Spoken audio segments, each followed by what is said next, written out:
If I saw two children drowning in a knee-high pool and I only had time to save one of them, one child was a stranger, one child was my daughter, I would save my daughter every time, and that is a morally correct choice.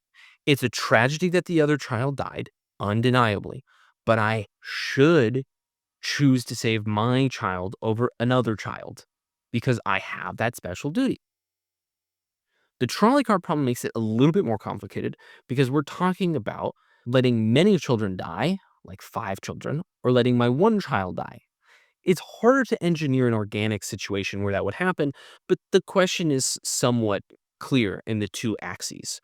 One, you have the question of how big is the magnitude between 1 and 5 children? How much bigger is my duty to save one child versus 5 children? And then also the question of how big is my duty to save a random child versus my child? So you've got these two axes. The question is, how big are those differences of moral duties?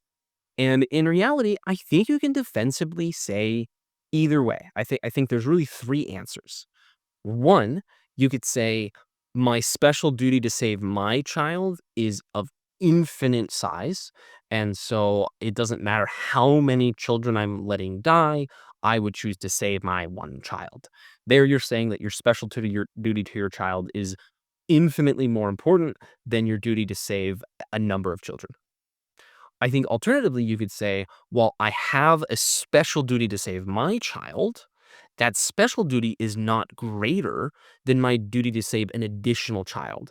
So as soon as there's two children, two random children I'm letting die versus letting my child die, I save the two children because my special relationship, my special duty isn't as morally important as my duty to save another child. I think both of those are great answers. Those kind of bookend the spectrum. And then I think there is a bunch of middle ground. I think you could say my special duty to save my child is greater in size than my duty to save one child. So if I'm saving two children versus my child, I'm saving my child.